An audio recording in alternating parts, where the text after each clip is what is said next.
तुझ्याकडे यशवंतराव सरंजामेंचा नंबर आहे का? यशवंतराव सरंजामे? कशाला? अरे कशाला काय, मला त्यांचे आभार मानायचे. व अशा माणसाचे आभार कशाला मानायचे? याच्या मागे त्याचा काहीतरी स्वार्थ असेल. तरी पण मी त्यांना करेन फोन. अरे फोन करणं वेगळं आणि प्रत्यक्षात भेटून सांगणं वेगळं. एक औपचारिक भेट घेऊन त्यांचे आभार मानायला हवेत असं मला मनापासून वाटतं. ठीक आहे, पण तुम्ही एकटे नका जाऊ. मी येतो तुमच्या बरोबर. मी तुम्हाला पिकअप करतो, मग आपण जाऊ.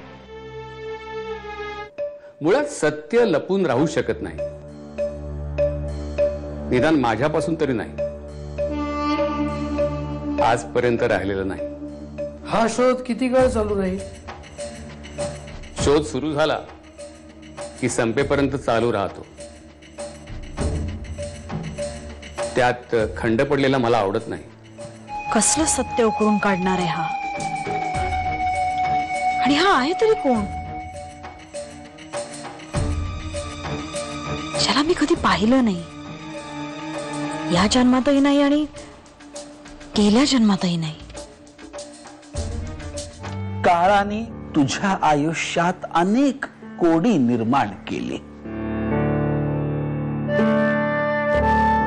अनेक संकट उभी केली आणि अनेकदा तू एकटी पडलीस. ज्याच्या त्याच्या कर्माचं फळ त्याला देव देतो आणि देतोच. विश्वास ठेव माझ्यावर. हे बघा, आम्हाला तुमच्याशी वाद घालायचा नाहीये. तुम्ही आमच्यासाठी जे काही केलं त्याबद्दल तुमचे आभार मानणं हे आमचं कर्तव्य आहे. आमच्या वडीलधाऱ्यांनी हेच संस्कार केलेत आमच्यावरती. घरात आलेल्या माणसाला धक्के मारून बाहेर काढावं हे संस्कार सुद्धा तुमच्यावर केले तुमच्या वाडवडिलांनी. हे माहित नव्हतं मला. त्यावेळी तुम्ही जे आमच्या घरी येऊन वागलात ते नक्कीच पूजा करण्यासारखं नव्हतं. तुम्ही तुमच्या माणुसकीबद्दल जे काही बोलताय ते खरं आहे. मात्र आम्ही काय केलं? खुनाचा संशय असलेल्या आणि नंतर निर्दोष सिद्ध झालेल्या तनिष्काच्या मुलीला घरी आधार दिला आणि म्हणून तुम्ही आमच्या घरी येऊन तमाशा केला. आपण काय करताय? प्रत्यक्ष खुनी असलेल्या सुलेखाला सपोर्ट करताय तुम्ही. केवळ तुम्हाला वाटतं म्हणून ती खुनी. तसा पुरावा मिळाला आहे. खोटे पुरावे उभे करता येतात. यशवंतराव, बाबा, आंधळ्याला वाट दाखवता येते. मुद्दाम डोळ्यावर पट्टी बांधलेल्याला बोलून काय उपयोग आहे?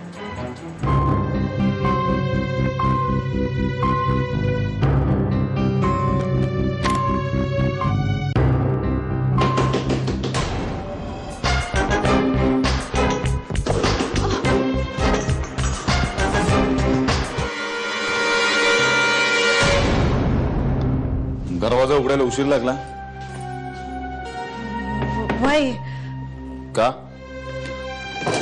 ते म्हणजे माझा अंदाज खरा ठरला तर. रात्र खूप झाली आहे ना, झोप लागली असेल. होय, मी इथं डोळा लागला.